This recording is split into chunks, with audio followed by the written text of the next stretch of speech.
सुनील श्रीवास्तव डरावनी हिंदी स्टोरी प्रस्तुत करता है। सर्दियों की अंधेरी रात थी। गांव के बाहर वाले पुराने किले से हर रात अजीब सी आवाजें आती थी। लोग कहते थे कि वहां कोई आत्मा भटक रही है। कोई पास जाने की हिम्मत नहीं करता था।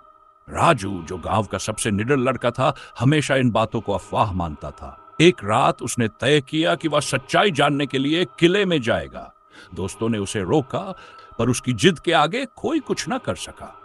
चमगादड़ों से भरी उस खंडहरनुमा इमारत में कदम रखते ही राजू को एक ठंडा झोंका महसूस हुआ।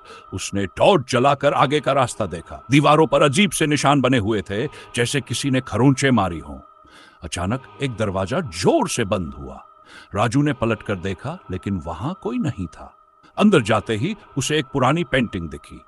पेंटिंग में एक औरत थी, जिसके चेहरे पर एक खौफनाक मुस्कान थी।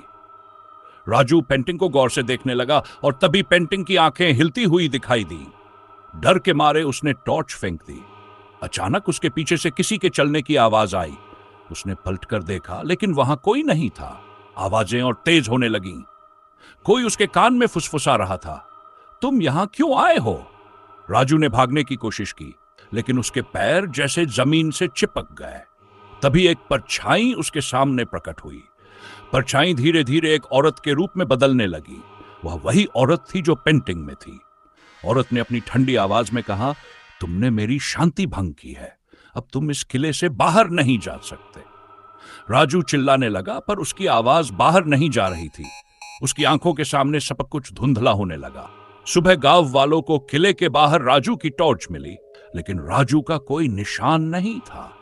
उस दिन से किले से आने वाली आवाजें और डरावनी हो गई। कोई नहीं जानता कि राजू के साथ क्या हुआ, लेकिन लोग कहते हैं कि किले की खिड़की से अब एक और परछाई दिखाई देती है।